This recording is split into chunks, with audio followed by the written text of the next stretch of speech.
Toutes et à tous, on est en direct live, comme tout le temps, il y a des petits soucis techniques de dernière minute. En plus, on est confiné, donc tout se fait à distance. J'espère que le son marche bien. Comme vous le voyez sur l'écran, juste là, il y a Benoît Felten, l'auteur du jeu dont on va parler ce soir. C'est le lancement de la précommande participative pour Donjons et compagnie. Salut Benoît, ça va?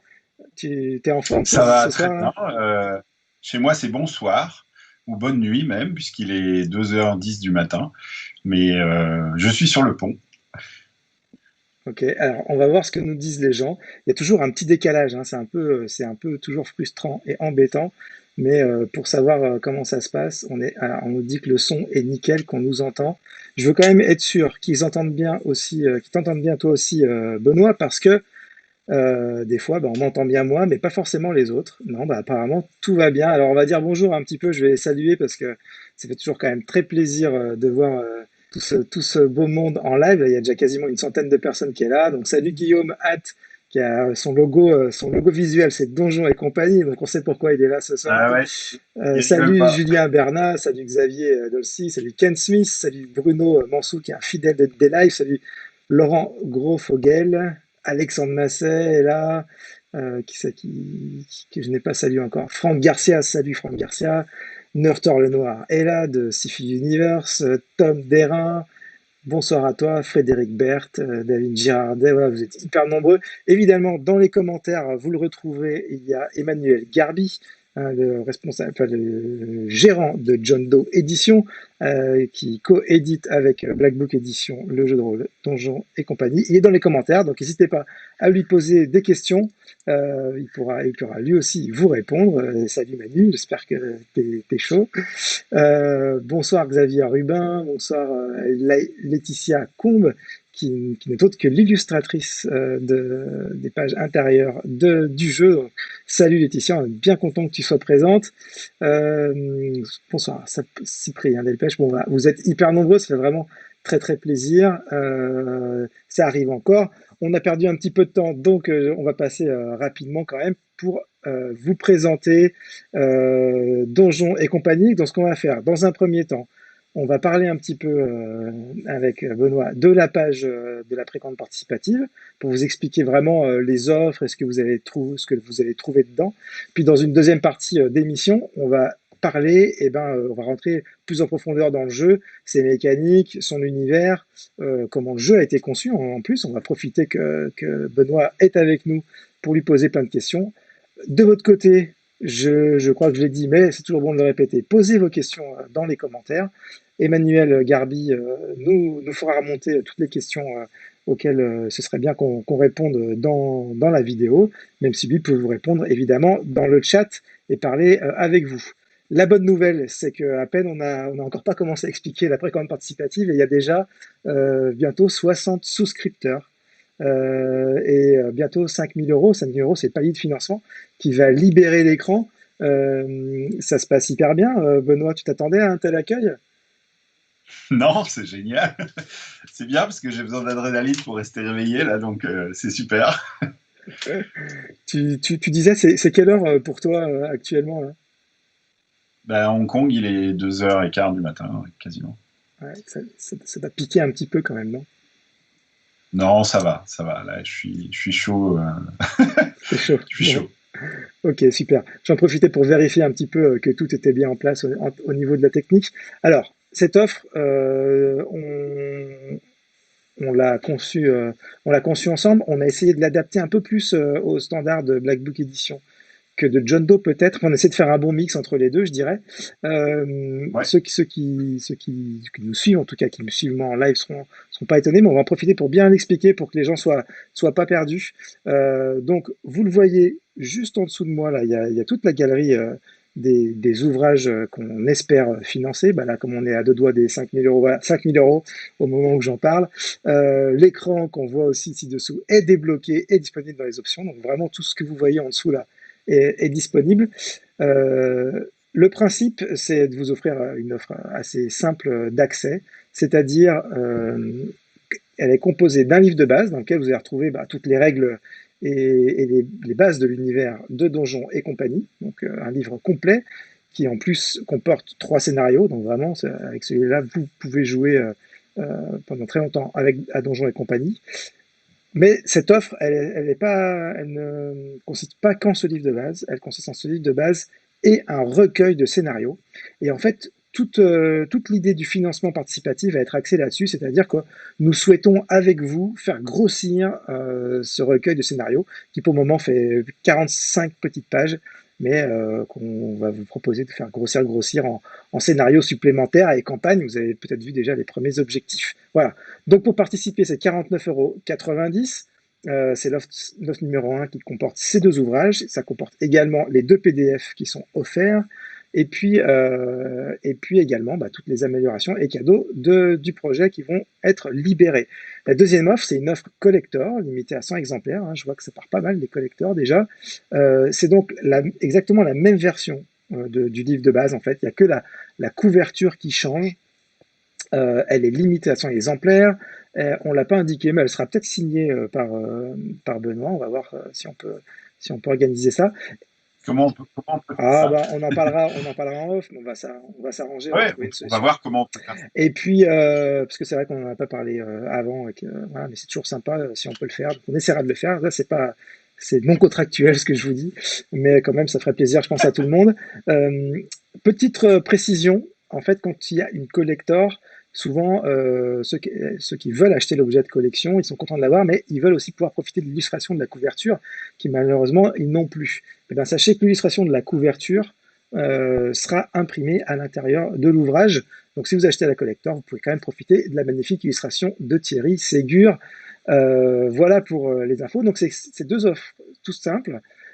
Et par la suite, vous avez la possibilité d'avoir accès à des options. Alors les options, elles sont assez simples. Vous pouvez prendre évidemment plusieurs ouvrages principaux si vous voulez. Vous pouvez prendre un autre livre de base. Par exemple, si vous prenez la collector et que vous voulez aussi la version normale, c'est à l'étape des options que vous allez pouvoir rajouter la version normale du livre de base. Voilà. Mais il y a aussi, et c'est ça qui est peut-être le plus important, il y a également l'étui de rangement qui est offert jusqu'à demain soir, 23h30. Voilà, c'est notre early bird. L'étui est offert. L'étui fonctionne aussi bien avec le livre de base normal que le livre de base collector. Voilà. J'en profite pour voir qu'il y a une petite anomalie sur les accessoires de jeu, voilà, parce que l'étui payant était disponible. Bon, pour éviter que ce soit confus, je l'ai enlevé. Voilà pour la première option, c'est celle-là la plus importante, parce qu'une fois que demain soir sera passé, donc pour le restant de la précommande participative qui ne dure qu'une semaine, jusqu'à mardi prochain minuit, eh bien ensuite l'étui sera payant à 10 €. Donc, enfin 9,90 €. Donc voilà, c'est vraiment le moment d'en profiter. L'étui est offert, il protégera votre ouvrage et ce sera top. Dans les options, on voit aussi 2 autres choses dont on parlera peut-être ensemble. C'est le livret d'accueil, qui est une sorte, qui est à la fois une feuille de personnage et à la fois le petit guide qu'on offre, mais on va en reparler plus en détail avec Benoît. Disons que pour résumer, c'est la feuille de personnage, mais avec des trucs sympas au milieu en plus dedans. Voilà, ça c'est vraiment pour les joueurs, c'est pour ça qu'ils sont vendus par 5. Et puis, il y a également, je vois que ça c'est une erreur aussi, toujours un petit peu de travail à faire au dernier moment. Et puis évidemment, vous l'avez libéré, et bien, il y a l'écran du MJ, qui est déjà débloqué et que vous pouvez vous mettre sous la dent dans le. Alors l'écran, c'est un écran 3 volets. Je vous rappelle que tout en haut du menu de la page, il y a quelque chose qui s'appelle affichage produit. Quand vous allez dessus, il y a le descriptif de tous les produits avec des visuels aussi en plus gros. Donc n'hésitez pas à aller voir là-bas. C'est là que vous pourrez voir l'écran notamment déplié avec son livret. Donc l'écran, il est 3 volets, il sera cartonné, bien costaud, et puis il est accompagné d'un livret qui comprend 3 scénarios. Voilà pour les offres, c'est assez simple. Game On Tabletop, la plateforme sur laquelle se trouve ce financement participatif, eh ben, calcule les frais de port, tout ça. Donc vous savez tout et vous pouvez contrôler à tout moment ce que vous faites, c'est-à-dire vous pouvez revenir après avoir participé avec l'offre principale par exemple, vous pouvez revenir plus tard pour rajouter des options si vous le souhaitez. Le site vous proposera seulement de payer la différence, évidemment. Donc voilà pour les offres. comme je vous l'ai dit, l'objectif, c'est notamment de faire grossir ce recueil de scénarios. C'est aussi d'apporter quelques améliorations, notamment à travers les objectifs sociaux. Donc, partagez bien l'adresse de la précommande participative pendant les jours qui suivent. Ça nous fait une sorte de bouche à oreille parce que voilà, il n'y en a que vous hein, pour faire parler de nos produits et de ce lancement et de ce jeu. Donc vraiment, on compte sur vous pour le partager, etc. Ça fait monter un compteur et en plus, ça améliorera la qualité des ouvrages. Je pense au vernis sélectif. Et puis, sans doute, les gens y sont habitués après, ceux qui nous suivent en tout cas, il y aura aussi un signet à débloquer. Voilà, je vous ai fait un petit peu les offres. Je pense que j'ai rien oublié. Benoît me reprendra. Ce qui est sûr, c'est qu'avant de donner la parole à Benoît, c'est que restez bien avec nous toute la soirée, parce que déjà, on va vous parler de plein de trucs là dans les heures qui suivent. On va répondre à vos questions, évidemment. Et puis aussi, il y a un let's play qui commencera à 20 heures précises, un let's play qu'on a tourné à distance avec Benoît qui était le MJ, et puis avec Chloé et Mélie de Roll Play qui se sont livrés à l'exercice. Et on a passé un super moment, c'est une chouette partie qui va durer une bonne heure 30, peut-être un peu Bien plus. rigolé. C'était vraiment très chouette. Et du coup, ça vous permettra de voir le jeu, les mécanismes, donc tout ce dont on va vous parler maintenant, mais de le voir vraiment dans une partie. Ce que ça donne pour vous faire une bonne idée du jeu. Voilà, on est ravis parce que vous êtes déjà 72 actuellement sur le projet. On le voit même sur notre écran, hein, il y a un petit compteur, le petit compteur Game On est là. Donc c'est vraiment très très bien parti. On est ravis, on espère que ça va vous plaire. Je vois que plein de gens sont arrivés. Parce qu'on est maintenant plus de 130 sur le live. Je vois qu'il y a Pierre Rosenthal, qui est un grand ancien de Casus, qu'on salue, qui ne résiste pas aux illustrations de Thierry Ségur, à mon avis, son vieux compère avec qui il travaillait à Casus Belli. On lui passe le bonjour. Et puis maintenant, eh ben, écoutez, on va parler un petit peu de Donjons et compagnie. Moi, avant qu'on revienne un petit peu sur les ouvrages, quand même, c'est l'origine du jeu qui m'intéresse. Dis-moi, Benoît, comment ça s'est passé? Comment t'es venu l'idée de ce jeu et de son pitch que tu peux d'ailleurs nous, nous réexprimer là pendant le live? Bien sûr. Bah, donc le pitch, il est relativement simple. Là où on est dans un Dungeonverse assez classique, hein, quiconque a touché de près ou de loin à Donjons et Dragons sait de quoi on parle. Et dans cet univers, les aventuriers, comme dans tous les univers de donjons, s'imaginent que les donjons, ça arrive un peu naturellement, mais sauf que là, c'est pas le cas. En fait, c'est une entreprise qui a été conçu pour attirer les aventuriers. On pourrait faire l'analogie avec une sorte un mélange entre un casino et un parc d'attractions. Sauf que normalement, les clients n'en ressortent pas D'accord. vivants. Et le modèle économique de Donjons et compagnie, c'est on vous attire, on vous tue, on vous dépouille, et c'est comme ça qu'on fait nos revenus. Et donc le pitch de base, c'est qu'on joue dans cette entreprise, on joue ceux qui vont au Oui, contact du client, qu'on appelle les hôtes d'accueil, mais qui s'appellent entre eux les cogneurs parce que c'est plutôt de plus leur proche métier, de leur métier réel. c'est sûr. Voilà. Et donc ils font partie du département de la réception au sein de la Ouais. direction de l'accueil. Et leur rôle, c'est d'aller à la rencontre des clients, de les tuer et de les dépouiller. Et puis évidemment, comme dans toute entreprise, il y a des choses qui fonctionnent pas très bien, il y a des enjeux politiques, ça tire à droite à gauche, et donc tout ça, ça influence le jeu en temps réel. Donc comme je dis dans le jeu, on est un peu sur un ratio par défaut un peu de 70% on est dans le donjon et on scoltine les clients, et puis 30% on vit de l'entreprise, de politique, de négociation salariale, de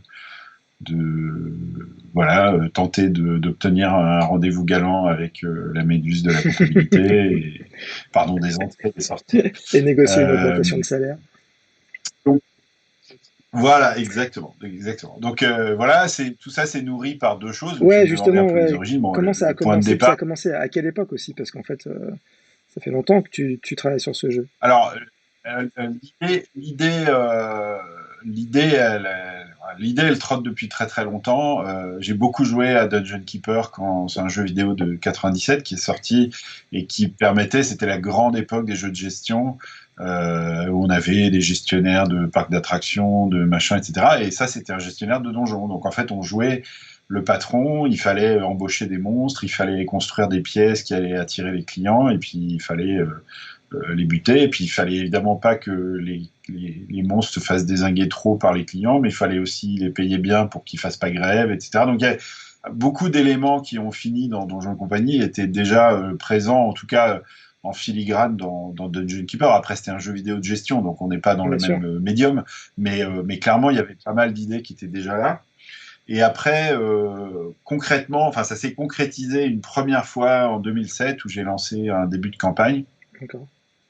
alors qui était très différent à l'époque de ce que c'est devenu, mais il y avait voilà, il y avait les prémices étaient là. D'ailleurs, avant-hier, j'ai retrouvé des notes que j'avais écrites en 2007 et il y a quelques trucs que j'ai pas mis dans le jeu et je me dis ça fera peut-être des suppléments plus tard ou autre chose parce qu'il y avait des bonnes idées. Donc voilà, ça c'était un peu le point de départ. Et puis pour diverses raisons, dont des gamins qui sont nés et voilà, enfin des contraintes Hmm. personnelles, j'ai pas remis le truc vraiment en branle avant D'accord. 2015-2016. Et puis là, j'ai vraiment commencé à travailler dessus beaucoup et sérieusement pour sortir un truc correct. C'est l'époque où j'ai présenté le projet à Manu D'accord. de John Que tu connaissais Doe qui m'a déjà dit par ailleurs ou... Banco. Ouais, on se connaissait déjà et puis j'aimais bien à la fois la ligne éditoriale et puis les gens, donc ça aide.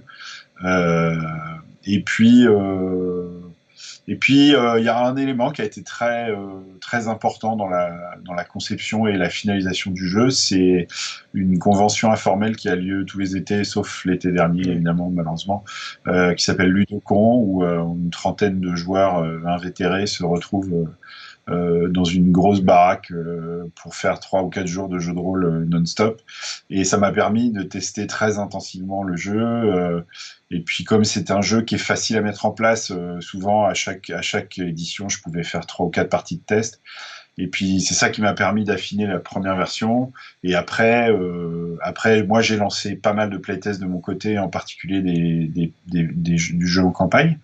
Et puis, il y a pas mal de gens de Ludocon qui ont récupéré, j'ai fait un petit kit de démo, et ils l'ont récupéré pour le tester eux-mêmes. Donc c'était chouette parce que ça m'a permis aussi d'avoir du retour Eh de ben oui, c'est MJ toujours autres que très moi. intéressant. Ça, Et donc ça, c'est j'en vraiment... profite parce que Ouais, pour les auteurs en herbe qui nous suivent, c'est vrai que faire ses propres prétests, c'est une chose, mais en tant qu'MJ, on a une façon de jouer. Et c'est vraiment quand on livre son jeu à d'autres maîtres de jeu qu'on a des retours très pertinents parce on se retrouve confronté à d'autres esprits, d'autres logiques, et ça met en valeur plein de choses dont on a besoin parfois. Enfin, dont on a beaucoup besoin pour passer au stade professionnel, surtout d'une publication. Enfin, je sais pas ce que tu en penses, mais tout à fait. Ouais, non, complètement, complètement. Il y a d'ailleurs, il y a un truc qui a été assez marrant, c'est que en fait, un des gros écueils de conception pour moi, c'était qu'on est quand même sur un jeu à mission, c'est-à-dire qu'on a un patron, un contremaître qui dit bon ben voilà, il y a des clients à tel endroit, il faut aller les trouver, etc.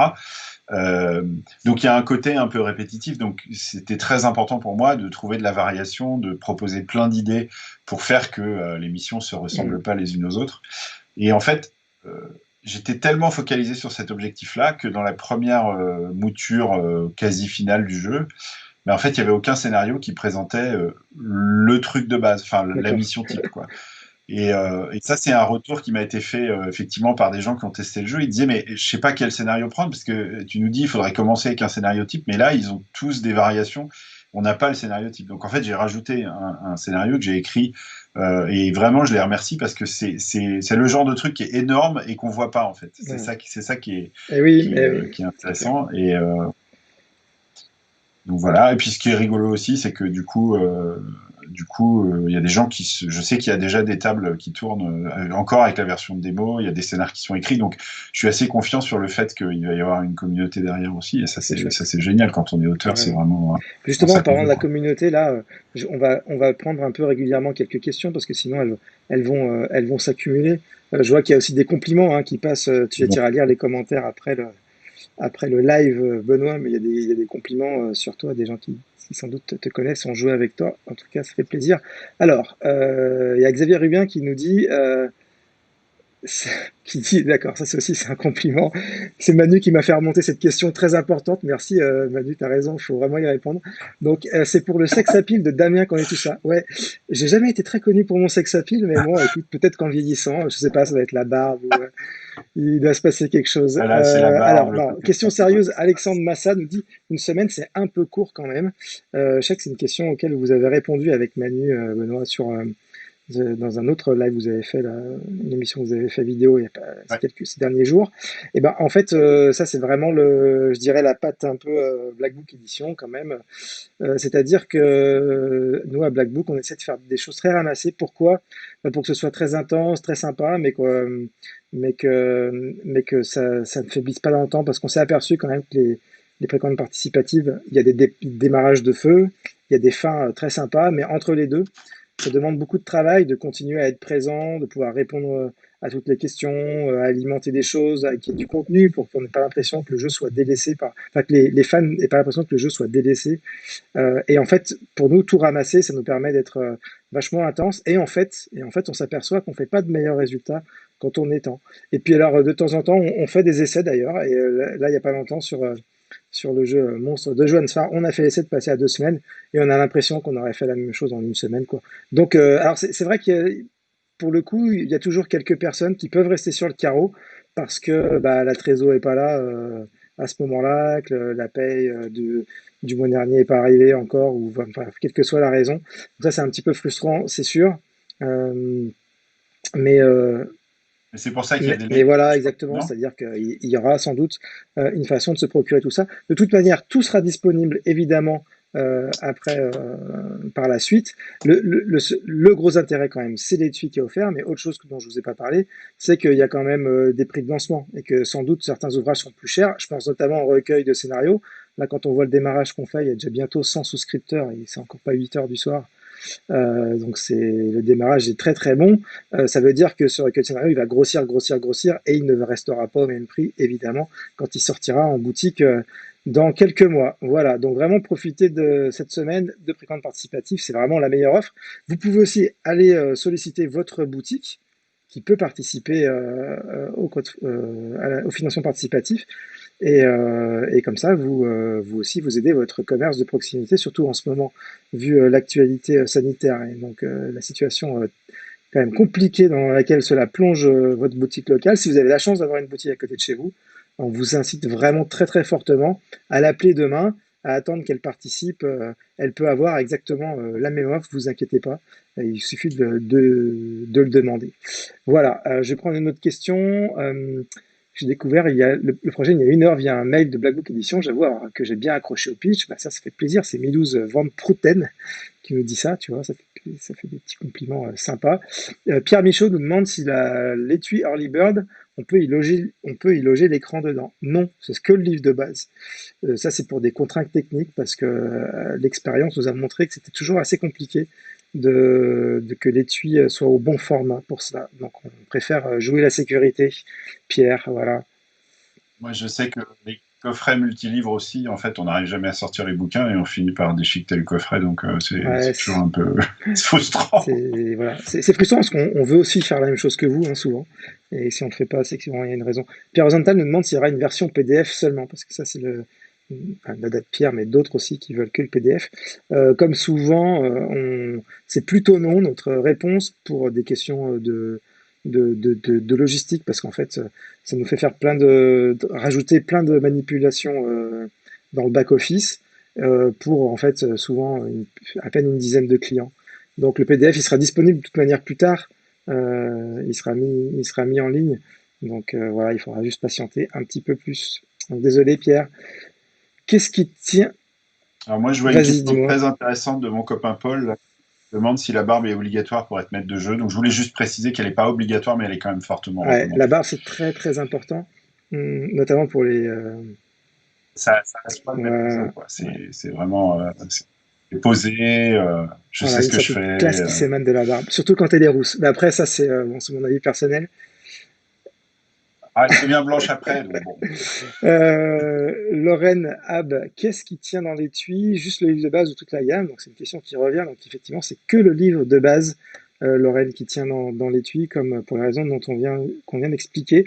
François, récit, aucune offre complète avec tous les produits.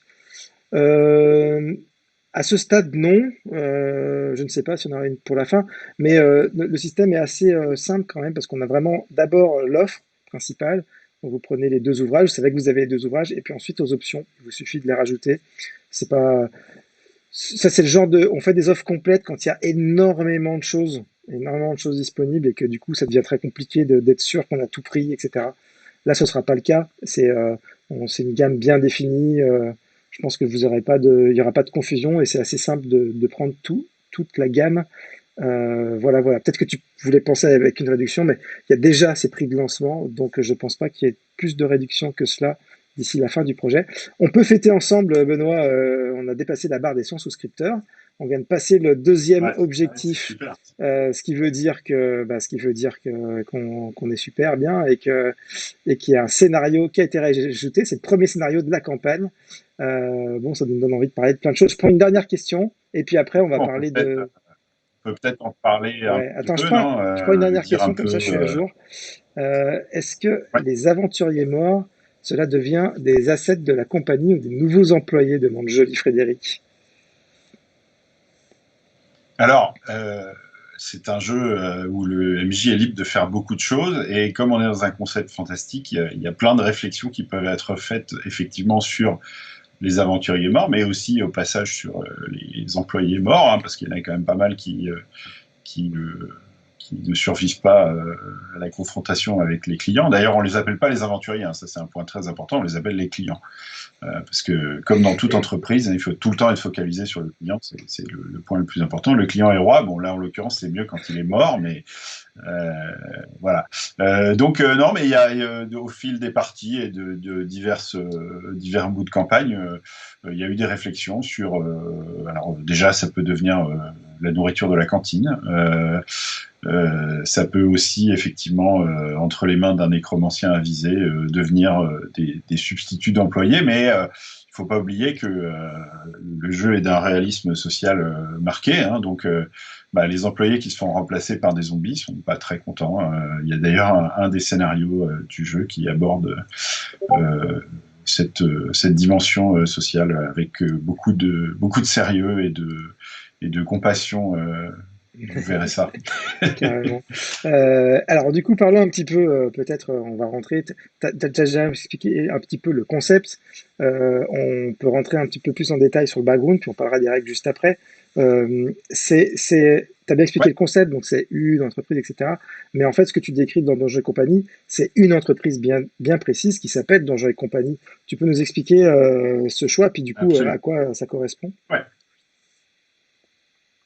Oui, donc en fait, dans Donjon et compagnie, la distinction qui est importante, c'est le donjon, qui est en fait une sorte d'immense tour avec plein de souterrains en dessous, en haut d'une montagne, où il y a du coup une variété d'endroits à l'intérieur qui est énorme. Et puis Donjon et compagnie qui exploite ce lieu pour, comme j'ai dit, attirer les aventuriers et faire du fric avec. Euh, donc le jeu, c'est vraiment rien n'empêche de faire des missions à l'extérieur du donjon, mais pour l'essentiel, le jeu il est focalisé sur l'intérieur. C'est une sorte de huis clos où on voit pratiquement jamais la lumière du jour. Euh, du coup, l'organisation elle-même est vachement importante. Donc, on a des directions, on a des départements qui ont tous des rôles bien particuliers dans le mode de fonctionnement du donjon. Donc, on a, par exemple, la mercatique qui est à la fois en charge de concevoir des aires clients qui vont être susceptibles d'attirer les clients. Ils ont une segmentation client avec les justiciers qui viennent là pour mettre fin à un grand mal, les avides qui viennent là pour s'enrichir et les amateurs de sensations qui viennent là pour frissonner de terreur ou de plaisir. Euh, et donc, ils conçoivent des airs clients en fonction de ça. Donc, si je mets un culte maléfique, etc., ça va plutôt attirer des justiciers. Si je mets un trésor ancestral, ça va plutôt attirer des Mhm. avides, etc. On a évidemment, du point de vue plus opérationnel, la direction de la maintenance qui est censée juste faire en sorte que les aires clients qu'elles fonctionnent, mais aussi tout le reste. On a un élévateur au milieu du Et ouais, donjon ça c'est qui un point permet hyper important de d'ailleurs, circuler rapidement. c'est cette espèce de centre Absolument. névralgique là. Mhm. Absolument. Donc, il y a un élévateur qui permet de circuler très rapidement. D'ailleurs, on le voit.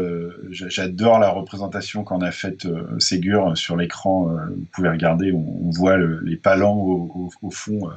Ça, c'est typiquement un exemple de les illustrations ont changé le concept du jeu, quoi. Dans ma tête, c'était une sorte d'ascenseur, et quand j'ai vu ce truc-là, j'ai dit non, c'est bon, c'est un palan, c'est un truc Mhm. avec des cordes, c'est juste trop génial. Et donc voilà, donc on a la maintenance qui est en charge de tout ça, et puis il y a aussi l'expansion, par exemple. Donc l'expansion, c'est ceux qui sont censés découvrir des nouvelles zones du donjon pour Ouais. pouvoir les aménager et en faire des airs clients. Donc il y a un côté toujours plus loin dans le discours de l'entreprise aussi à travers ça, quoi. Euh, donc, euh, donc, voilà, j'ai vraiment voulu lui donner une sorte de cohérence interne, hein. On est d'accord que le postulat Mhm. est assez déjanté, mais par contre, une fois qu'on accepte le postulat, à l'intérieur, tout se tient et ça correspond à quelque chose qui est assez juste. Et ce qui est vraiment important, même si on n'est pas encore à parler du système, mais ce qui est vraiment important, c'est que cette structure organisationnelle, elle a un impact dans le jeu presque en temps réel, puisque il y a un système de faveur qui fait qu'on peut bénéficier de l'aide de collègues. Alors souvent, ça se gère en flashback. C'est-à-dire que quand je suis en train de faire une action qui est difficile, ben, je vais dire que j'ai discuté avec un collègue avant qui m'a donné des Ouais. tuyaux et que ça va m'aider. Et ces collègues, on les crée, on les alloue à un département. Donc c'est le joueur qui décide que Zurglub, le troll, il travaille à la maintenance et que c'est lui qui m'a indiqué comment éviter ce piège. Voilà. Donc il y a toute cette dimension-là qui fait qu'en fait on peuple l'entreprise au fur et à mesure des missions qu'on fait, et tous ces contacts qui sont créés, ça devient des personnages récurrents que du coup le MJ peut très facilement mettre en scène, puisque ils ont déjà un lien Ouais. avec le joueur qui a été défini au moment où ils ont Et été c'est ce que, créés. Donc si je me voilà, permets, il y a c'est ce aussi. que tu décris un petit peu, parce que ton concept, on pourrait croire au départ que c'est une sorte de jeu one-shot, où là on peut s'amuser, etc. Mais en fait, du fait de tous ces personnages-là, en fait, assez rapidement, on comprend que c'est l'inverse, c'est un jeu de campagne, parce qu'en fait, plus on va en avançant, plus on a plein de personnages qu'on connaît, qui nous aident, qui ont une vie dans le donjon, enfin, et du coup, on a envie de participer à cette vie du donjon, cette vie de l'employé, entre guillemets, qui fait que quand on c'est en jouant en campagne qu'on va vraiment profiter de tous ces aspects-là, quoi. Oui, complètement. En tout cas, moi, c'est comme ça que je l'ai conçu. Je l'ai jamais conçu comme un jeu apéritif. Pour moi, dès le départ, c'était vraiment un jeu en campagne. Il y a évidemment cette dimension-là, sociale, au sein de l'entreprise. Et puis, il y a d'autres aspects qui renforcent ça aussi. Donc, les objectifs personnels, qui sont une mécanique de Macchiato Monsters, qui est le système qu'on utilise, Ouais. dont on va certainement reparler, mais qui font que les personnages, ils progressent en remplissant des objectifs personnels.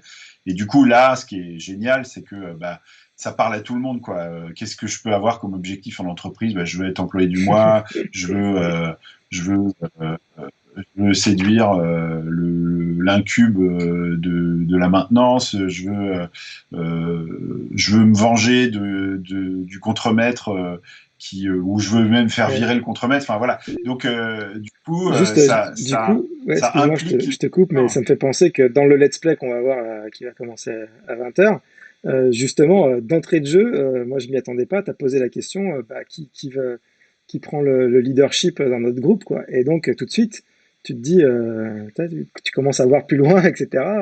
Et ça te crée directement, En tout cas, c'est des opportunités de créer des objectifs personnels. Enfin, ça crée du jeu, quoi. C'est vraiment sympa. Ça crée du jeu et puis ça crée de la rivalité entre les Voilà. joueurs, mais bon enfant. Ça crée aussi, moi, dans une campagne que j'ai finie récemment, qu'on a joué en ligne pendant le premier confinement, bah, il y en avait un qui voulait jamais être chef, quoi. Et du coup, bah, le moment où je le désigne chef, ça crée du jeu aussi à l'inverse, parce qu'en fait, il est dans ce rôle de chef réticent qui veut pas du tout avancer. Euh, c'est marrant parce qu'on retrouve, je crois, assez naturellement des archétypes d'entreprise parce que chacun définit du coup son personnage non seulement par je vais jouer un troll ou je vais jouer un nain ou un gobelin, mais aussi par voilà quel est mon rapport à l'entreprise quoi. Donc voilà, on a les employés modèles, on a les resquilleurs, on a les protestataires, on a les couards, on a les, les lèche-culs, enfin voilà, et tout ça, ça ressort assez vite en fait dans le jeu dès que le groupe se structure. En fait, un truc qu'on n'a pas fait dans le let's play parce que voilà, on avait une Ouais. contrainte de temps assez courte, mais c'est que on établit aussi donc quatre personnages récurrents qui sont le contremaître, donc qui est le chef hiérarchique de l'équipe Mm. d'hôtes d'accueil, euh, le pardon, l'économe qui leur donne leur pactage à chaque mission, le cartographe Ah qui oui, leur file ça, les c'est un cartes, élément parce important du qu'évidemment, jeu, ouais. un des gros éléments importants du jeu, c'est que on est réellement dans un donjon inversé, c'est-à-dire que c'est pas seulement qu'on joue les monstres et qu'il y a les aventuriers en face, mais c'est que on connaît le terrain, on a une carte qui nous indique quelle est la géographie des lieux, où sont les pièges, etc. Et ça crée une dimension tactique dans le jeu qui est super intéressante et qui fait qu'il y a plein de scénarios qui sont réutilisables en fait, parce que deux équipes de joueurs vont pas du tout utiliser les avantages du terrain de la même manière. Je me rappelle la toute première fois dans la version de 2007, dès le début, on a eu une scène où un gobelin a foncé comme un dératé euh, avec un paladin, un client paladin qui courait derrière lui. Et lui, il savait qu'il y avait une trappe et le paladin le savait pas. Il a sauté par-dessus la trappe et le paladin s'est mangé la trappe. Et c'est vraiment typiquement, voilà, et la manière. Alors là, c'est vraiment la manière ultra basique, mais c'est la manière d'utiliser les avantages de je connais le terrain. Pour pas se retrouver en fait à jouer des aventuriers de l'autre côté. On n'est pas là pour explorer, on n'est pas là pour s'enquiller les pièces systématiquement. Il faut vraiment avoir un certain degré de réflexion. Et évidemment, Ouais. c'est au chef de mission Tu parlais de tous ces de personnages faire ça. récurrents, Et hein. puis voilà, le dernier personnage récurrent, c'est l'employé du mois qui est. Alors, ce que j'avais en tête quand j'ai créé ce rôle, c'est le personnage de Monstres et compagnie. Je me souviens plus de son nom maintenant, mais le gros monstre bleu avec tous les poils, là, qui est un peu la star. C'est le gars que tout le monde a envie d'être, ou alors le gars que tout le monde déteste parce que c'est la star, justement. Et donc, en fait, ce qui est intéressant, c'est qu'on crée ces quatre Mm. personnages en collectif, et après, on établit si on a une bonne relation ou une mauvaise relation avec eux. Et ça a des gros impacts mécaniques sur le jeu. Donc, typiquement, si on a une mauvaise relation avec le contremaître, ben, on va avoir du mal à être employé du mois parce qu'il va pas avoir tendance à nous recommander, etc. Si on a une bonne relation avec le cartographe, par exemple, il va nous filer des tuyaux avant de partir en mission, qu'on va pouvoir, de la même manière, un peu comme les faveurs, réutiliser dans la mission en disant ah mais non, il m'a dit le cartographe qu'en fait c'était la carte, elle n'était pas complètement à jour et que là il y avait un Mm. élément, etc. Et donc ça aussi, c'est pas seulement de la description du rôle, mais ça crée du jeu concrètement. Euh, et ça, c'est vraiment le côté très très fun. Et d'ailleurs, un des trucs qui arrive dans presque toutes les campagnes, c'est qu'au bout d'un moment, ils en ont marre d'un de ces quatre personnages et ils commencent à comploter pour s'en débarrasser d'une manière ou d'une autre. Du coup, voilà, Carrément. c'est assez marrant. Je vois qu'on a passé les 10 000 euros, donc je te félicite, Benoît.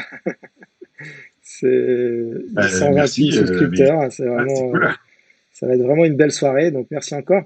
On va prendre, enfin, on va parler, non, il y a quelques questions déjà qui sont tombées, mais j'aimerais bien qu'on parle des règles parce que je vois que l'heure tourne. Le système que tu as choisi Ouais, d'utiliser, je la fais courte parce que tu en as parlé dans une autre vidéo qu'on relaiera, hein, qui a été enregistrée par exemple chez Geek Power, mais au départ, ouais, tu étais parti sur un système peut-être du Groove, etc. Et le Groove, tu as dit non, non, mais fais-le en macchiato. C'est qui est un système de Eric Niedan qu'on ouais, salue, ouais, qui c'est vraiment. participe aussi Ouais. à l'écriture de la campagne qu'on est en train de débloquer en ce moment avec vous. Euh, et t'as vraiment conseillé de faire ce système-là, qui est un système OSR, mais alors je dirais c'est un système OSR assez dans la vague des spécialistes de l'OSR, dans le sens où en fait dans la vague OSR, c'est Old School Renaissance, c'est une vague de création de systèmes très proche de ce qu'était Donjons et Dragons à ses débuts, pour simuler l'esprit des débuts, entre guillemets. Mais là, en fait, ça va tellement loin que le système est quand même assez différent, entre guillemets. Enfin, il y a tellement d'ajustements que c'est un peu différent.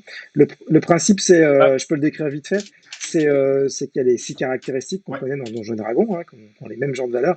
En fait, on lance un des 20 et il faut faire sous la caractéristique pour réussir son jet. Voilà. À partir de là, le 20 naturel n'est plus du tout une réussite critique, mais un échec critique, et le 1, évidemment, une réussite critique. Et là-dessus se greffent beaucoup de choses qui sont plutôt des mécaniques très narrativistes, je dirais, dans l'esprit, sans partir dans des trucs qui en demandent trop aux joueurs, c'est-à-dire que tu vas demander aux joueurs, effectivement, de peut-être avoir des idées, de concevoir certains PNJ récurrents, on en a parlé, mais pour le reste, on est quand même dans un jeu de rôle assez traditionnel, malgré ces mécaniques-là, mais elles apportent beaucoup, tu vas les décrire, parce qu'elles sont vraiment, moi je trouve que c'est une des grandes réussites du jeu, c'est que ce système avait tout ce qu'il fallait pour ton jeu, mais que tu as réussi à l'adapter, à mon sens, d'une belle manière. Alors, vas-y, je te laisse nous expliquer ce qui t'a plu dans le maquetto système et ce que tu as Ouais, apporté, en toi. fait, moi, ouais, ce qui m'a séduit tout de suite dans Macchiato, c'était déjà la création de personnages. Donc en fait, moi j'avais une grosse problématique qui était que je disais, mon pitch c'était, ben, vous jouez l'autre côté. Et l'autre côté, alors évidemment, hein, il y a des employés de Donjons et compagnie qui sont elfes ou nains ou humains, etc. Mais il y avait quand même l'idée qu'on allait pouvoir enfin jouer un vampire, une lamie ou n'importe quel monstre farfelu, même sorti de son imagination. Sauf que la plupart des jeux, la manière dont ils sont conçus, ça veut dire qu'il faut que je crée une sorte de template de race avec des avantages, des bonus, etc. Et du coup, ça, c'est de manière inhérente, c'est limitatif parce que je pouvais pas, moi, faire un jeu où j'allais mettre 180 races de joueurs Ouais, possibles différentes. Là, dans Macchiato Monsters, en fait, ce qui définit le personnage, c'est des traits.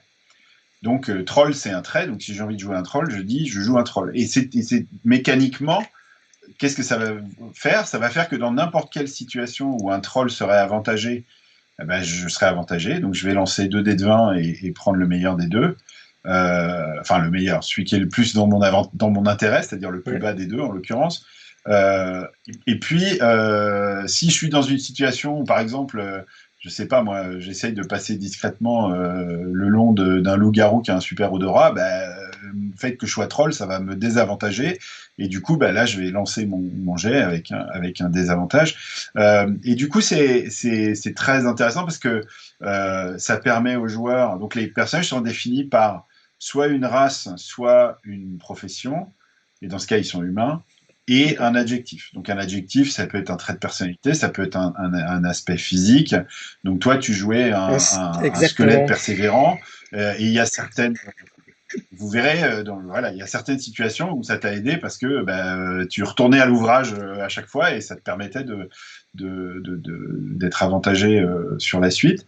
Euh, mais du coup, voilà, c'était vraiment le premier truc qui m'a séduit. Après, le deuxième truc qui était génial, c'est que les 6 caractéristiques, c'est quand même un truc presque universel. Tout le monde connaît ça. Ça fait penser à D&D. Moi, je fais partie de ces gens qui ont un peu de mal à utiliser les 6 caractéristiques dans un contexte moderne, par exemple. Mais là, voilà, on est raccord avec Mm. tout l'historique.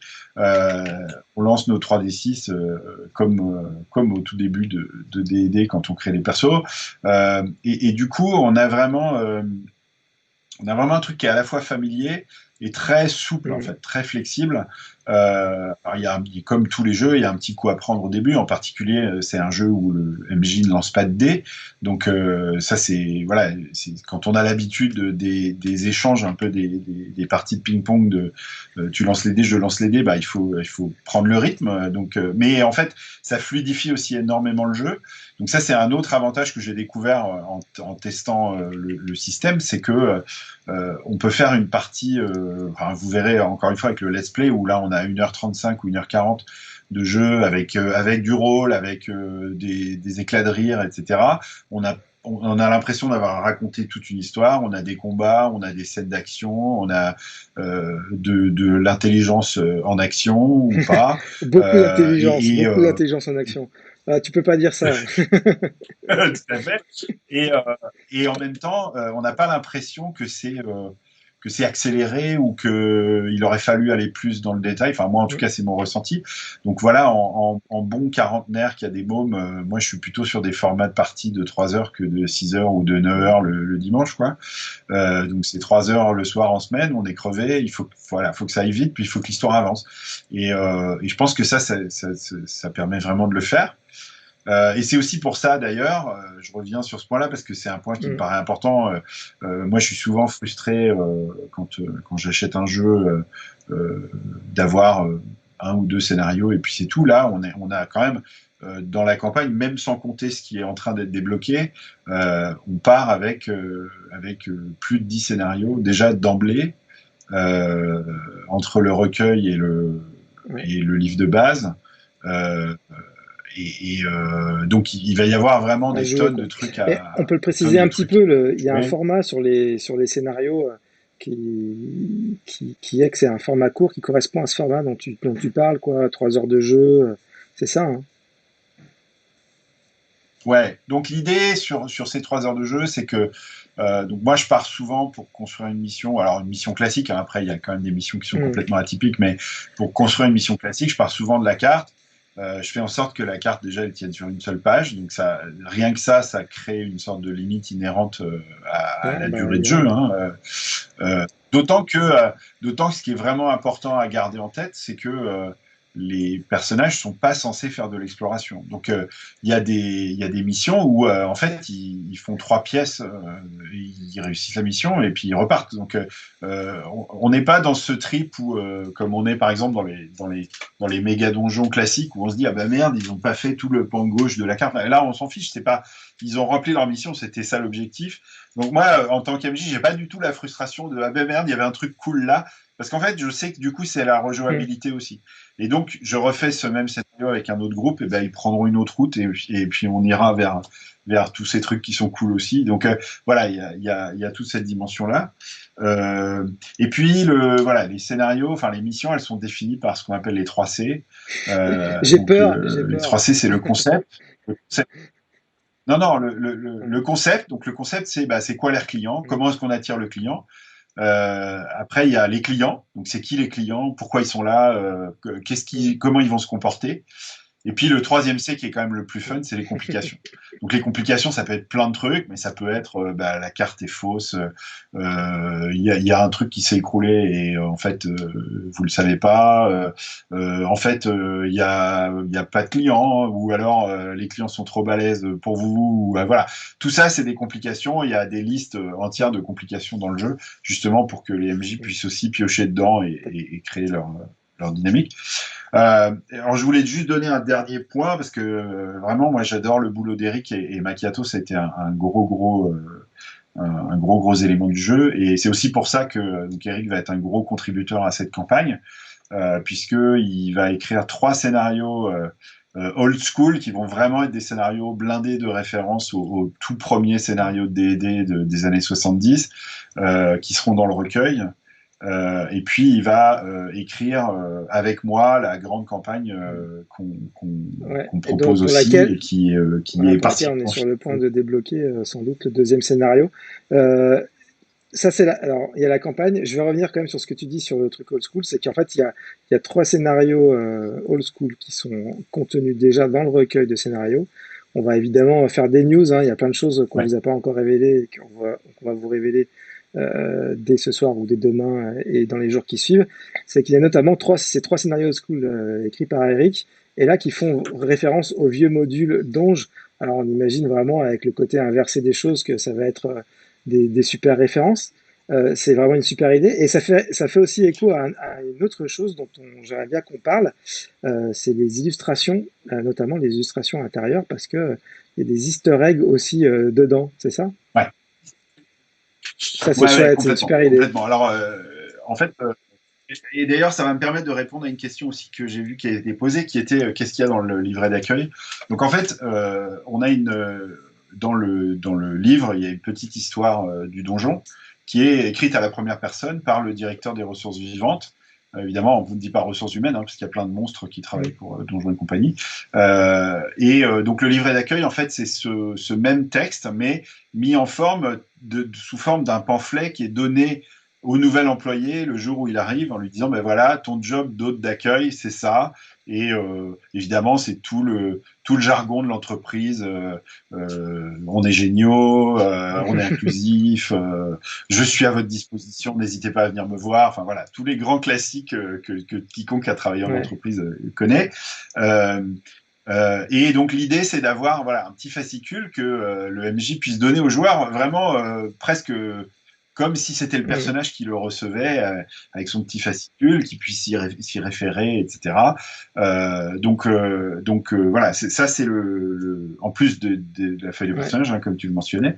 Donc ça c'est le livret d'accueil. Et en fait, le travail qu'on a fait avec Laetitia Combe sur les illustrations, c'est vraiment un travail de mettre en scène toute cette mythologie du donjon. Des personnages emblématiques, historiques, enfin, le donjon, c'était quoi avant Donjon et compagnie, comment Donjon et compagnie a commencé, c'est qui ce fameux Monsieur Noir qui est le dirigeant de Donjon et compagnie, très mystérieux, dont on voit jamais le visage, et tous ces éléments-là, il y a des allusions dans le texte, il y a des options aussi, on propose diverses choses, donc on n'est pas obligé de suivre une ligne canonique, mais dans les illustrations, il y a un parti pris un peu plus marqué et il y a effectivement plein de petits Easter eggs qui sont soit des références à D&D, soit des références à des mystères du jeu qui sont pas explicités dans le texte mais qui sont dans les illustrations. Donc moi, ce qui m'éclate là-dedans, c'est l'idée que les joueurs un peu assidus, enfin les lecteurs un peu assidus vont se plonger sur les illustrations et regarder un peu en détail pour dire ah mais attends, ça veut dire que tel truc, etc. Et ça, c'est vraiment un côté que je voulais moi qu'on mette en œuvre. Et Laetitia a fait un super boulot parce que honnêtement, j'ai été très très chiant là-dessus puisque j'avais des tonnes et plein de détails partout. L'auteur honnête. Et franchement, elle m'a suivi. Non, non, mais c'est évident, quoi. Enfin, je veux dire, rétrospectivement, je pense que c'était vraiment, c'était trop ambitieux et il se trouve que voilà, on a eu la chance incroyable de travailler avec Laetitia et ça a donné on un va truc l'interroger, génial. Donc moi, Laetitia. je suis On va vraiment l'interroger, hyper Laetitia. content. Elle nous dira ce qu'elle en pense. Et puis aussi, je peux vous le dire, elle nous a proposé un petit truc sympa dont on reparlera assez rapidement. On vous invitera à participer. Une idée bien sympa. Donc ça, ce sera à suivre dans les jours qui arrivent. Je vois que c'est déjà 8 heures. Mais en fait, comme on est parti un petit peu en retard sur notre live, j'ai reculé, pardon, le let's play à 20h15. Comme ça, il nous reste quand même une dizaine de minutes pour continuer de discuter et de prendre vos questions. Désolé pour ce léger décalage, évidemment. Et puis à 8h15, on passera sur YouTube pour voir le let's play en compagnie de Mélie et Chloé de Roll Play. Et vous allez voir le jeu. Comment ça se passe. Alors je prends les questions parce qu'il y en a pas mal qui sont tombées. Victor Tamoko nous dit il y a une idée de la timeline des dates de sortie et de la diffusion des PDF. Oui, alors pour la timeline des dates de sortie, ce sera 6 à 9 mois. C'est vrai qu'on l'a pas indiqué sur la page. Donc juste après ce live, je rajouterai l'information.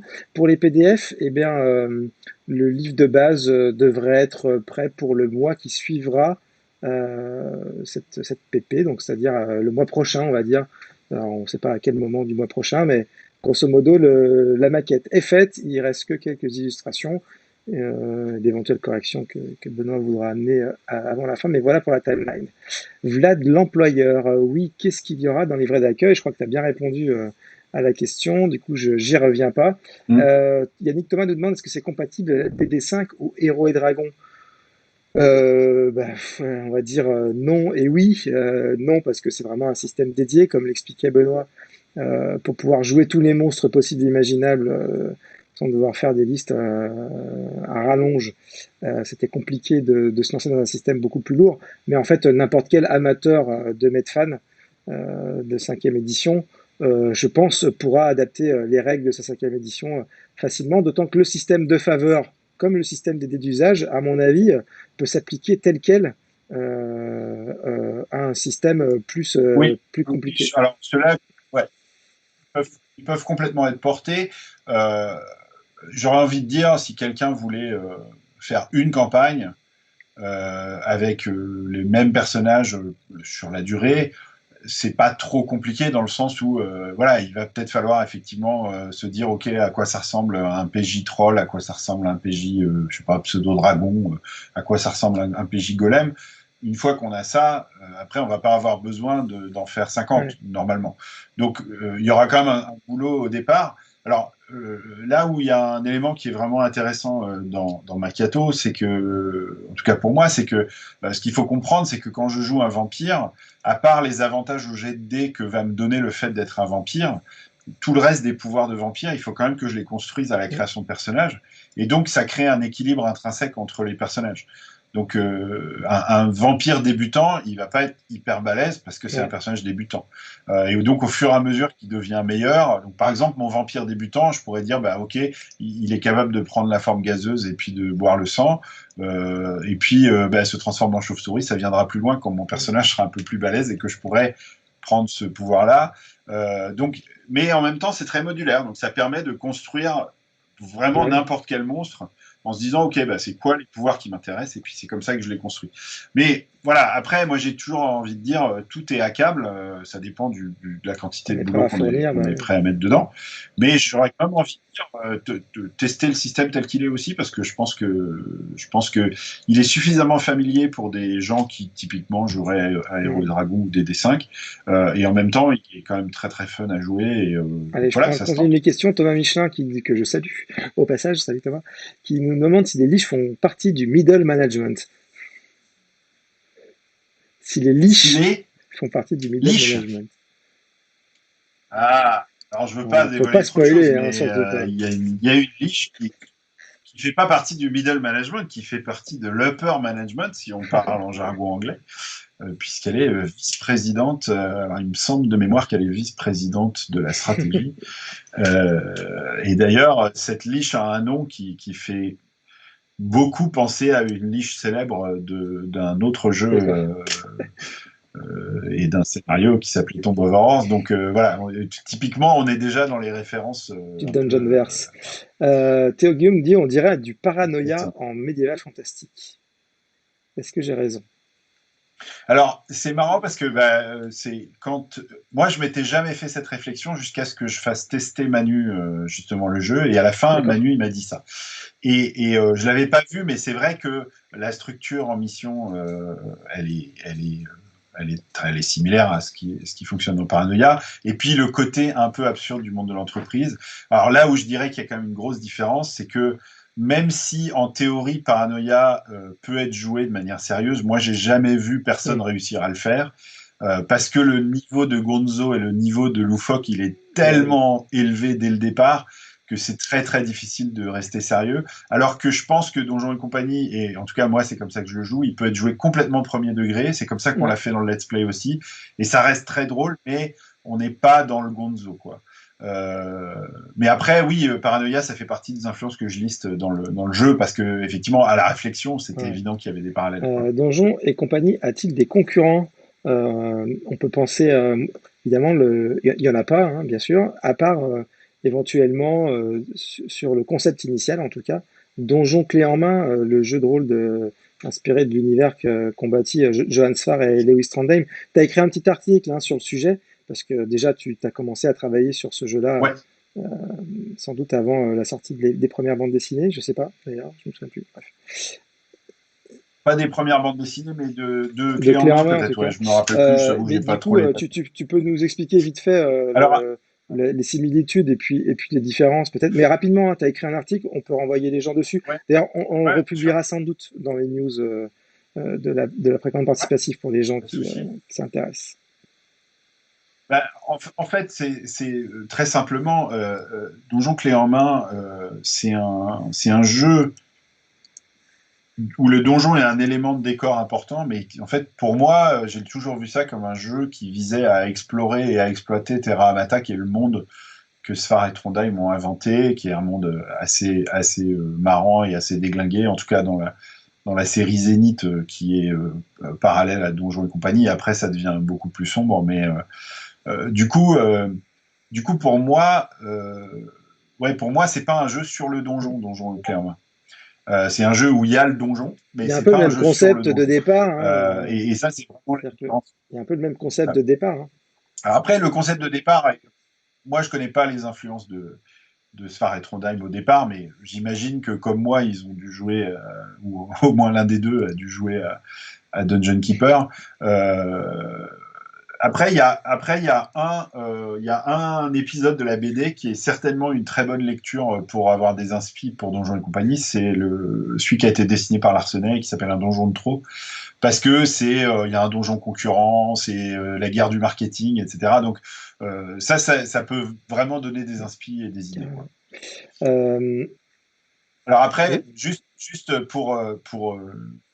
tu as pris la question au premier degré, on peut aussi la prendre au deuxième degré, qui est ce que dans l'univers Ah de oui, pardon, d'ailleurs, Donjons et c'était peut-être compagnie ce a qu'il a des voulu dire, concurrents? Euh, tout à fait. et là, la question est, on verra. Il y a des choses qui se Ouais, dévoileront on dans verra, le mais sans matériel doute du qu'on jeu. y a pensé à cette idée. Euh, Exactement. Horizontal demande s'il y a un générateur de donjons et de missions aléatoires. Tu en as parlé un petit peu tout à l'heure, mais c'était pas forcément très clair. Tu peux nous préciser ça? Alors, j'ai pas de générateur de donjons aléatoires. Par contre, ça existe en ligne. Des trucs qui font des maps aléatoirement, ça existe. Euh, il y a une double page sur comment construire son donjon, enfin la partie cartographique dans le jeu, et avec plein de conseils et de ressources qui sont proposés. Euh, En fait, moi, ce que j'ai, mais c'est pas un outil qui est dans le jeu pour l'instant. Alors après, il faudra peut-être qu'on y réfléchisse là Hmm. au fil de la campagne et quand on voit où ça monte. Mais moi, je me suis créé une grosse table aléatoire, non pas de donjon, mais de concept d'air D'accord. client. Donc voilà, j'ai plusieurs entrées et en gros, c'est des types de bâtiments, des concepts, machin. Et puis à la fin, on a, je sais pas moi, les bains thermaux, de la liche engourdie. Enfin, je déconne un peu là, mais voilà. Et à la fin, j'ai un truc. En fait, c'est très con. Et en même temps, c'est très utile parce que, alors même si des fois on fait plusieurs tirages parce que ça sort quelque Hmm. chose qui est vraiment too much, mais en fait, c'est une assez bonne source d'inspiration quand on est un peu à sec et qu'on se demande ce qu'on va en faire. Ce que je fais beaucoup aussi, maintenant, c'est faire des cartes sur une base graphique. Donc, par exemple, j'avais envie de faire un thème un peu africain. Du coup, j'ai repris un motif de masque africain, puis j'ai fait une carte qui ressemble au masque. Et du coup, ouais, ça m'inspire pas mal aussi de faire ça comme ça. Euh, alors d'ailleurs, on peut peut-être dire qu'il va y avoir un petit concours qu'on en annoncera sans Exactement. doute demain, où Tu peux teaser justement, moi, je vais dessus. générer aléatoirement je vais générer aléatoirement des noms d'air clients et puis je vais demander aux gens de me décrire ça très succinctement. Et ceux qui nous font le plus marrer ou qui nous paraissent les plus géniaux gagneront un objet unique envoyé de Hong Kong Où tu habites. que Ça, je ça marche. présenterai Et sans je te doute reprends, on lancera ça jeudi. Voilà, juste après jeudi, les après-demain. early birds. Comme en plus demain c'est férié, on va essayer de, on va être présent évidemment parce que pour nous ce sera pas Oui, c'est férié, vrai. mais on va essayer de limiter le temps qu'on va passer devant l'ordinateur toutes les journées demain. Mais on sera là Ouais, évidemment pour répondre à vos c'est clair. questions et puis ce sera la dernière journée du early bird, donc ça nous permettra d'enchaîner par ce petit concours qui est vraiment très sympa, qui est une super idée. Ensuite, comme question, parce que je vois que dans 3 minutes on passe sur le let's play sur YouTube. Euh, pour le lien, bah, c'est tout Ouais, simple, vous allez sur la page de la précommande participative parce que la vidéo est déjà incrustée, il ne vous restera plus qu'à mettre play ou à cliquer sur le lien pour après accéder au chat parce que on se retrouvera évidemment sur le chat bah, pour profiter de cette aventure et la commenter. Et je pense que Chloé et Mélie passeront nous voir pendant le chat, donc ce sera vraiment très sympa. Euh, Mathieu Bourra nous demande pas de version PDF avec l'achat du livret d'accueil. Alors non, ça c'est une particularité, ça c'est la sauce BBE qui s'est rajoutée sur cette idée-là. C'est que comme c'est des livrets de luxe, donc ils sont agrafés, il y a une belle couverture, etc. L'idée c'est vraiment de faire participer les joueurs qui l'achètent via le maître de jeu pour ce pour ce qui est de cette précommande participative, pardon. Euh, mais du coup, bah, si on donne le PDF, on sait très bien que les gens ne feront pas l'effort. Donc, on veut faire l'effort parce qu'il y a plein de gens qui veulent vraiment avoir ce petit truc un peu luxueux. On peut ranger ses feuilles dedans. c'est sympa. Et en fait, ça coûte quasiment moins cher que de l'imprimer et c'est beaucoup plus sympa. Or, si on file le PDF, on sait que malheureusement, la possibilité pour l'éditeur de financer ce goodies un peu de luxe qui fait plaisir aux fans hardcore, eh ben, on ne pourra pas le faire. Donc voilà, c'est vraiment pour faire plaisir aux fans hardcore, sinon vous avez la feuille de personnage classique qui sera disponible. Qu'est-ce que nous dit Nurtor le Noir? On veut. Alors là, il y a une Vas-y, vas-y, question, je vas-y. vois que On me l'a peut-être remonté d'ailleurs. ouais. Non, il y a quelqu'un qui demande s'il y aura des cartes vierges dans le jeu parce que c'est des bonnes sources d'inspi. C'est vrai que moi aussi, je trouve ça très Vas-y. inspirant. Dans l'état actuel des choses, non. Après, si jamais vous faites exploser tous les compteurs, je suis sûr qu'on peut se retourner vers un cartographe et lui demander de nous faire des trucs sympas. On a déjà prévu pas mal de trucs, mais qui sait, parce qu'on est déjà à bientôt 13 000 euros et 150 souscripteurs. D'ores et déjà, on lit sur mon visage que je suis rassuré pour la suite. Merci à toutes et à tous d'avoir participé dès ce soir. Vraiment, c'est vraiment super. On est ravis de cette collaboration d'ailleurs avec John Doe et avec Benoît. C'est peut-être l'occasion d'en parler alors que le let's play va commencer, mais et on pourra répondre à vos autres questions de toute façon dans le chat du Let's Play. Donc allez sur le Let's Play. Mais en tout cas, on est ravis de faire ça tous ensemble. Manu et toute l'équipe de Jojo, ça fait un moment qu'on les suit, on aime leur jeu. Eux, ils aiment pas trop la com et ils aimaient bien notre façon de travailler sur le fait de faire connaître au plus grand nombre les jeux, la façon dont on fait ça. Et donc, l'idée, c'était de faire ça ensemble. Donc voilà, ça a même sonné derrière moi. Je ne sais pas si c'est passé dans le micro. Je crois que c'est le signal. C'est 20h15. Merci à toutes et à tous. Benoît, merci d'être présent. Chez toi, c'est 3 heures du mat. Tu es à Hong Kong. Donc vraiment, merci d'être resté éveillé aussi longtemps. On est Ouais. ravis d'avoir passé ce moment-là avec toi. On est ravis de voir ce score. Et puis, ben, de toute façon, on va être présent toute la semaine, je pense, pour profiter de ce lancement et de toutes les surprises qu'on a réservées ensemble aux pledgers. Voilà, merci à toutes et à tous, à très bientôt et on se retrouve sur le Let's Play.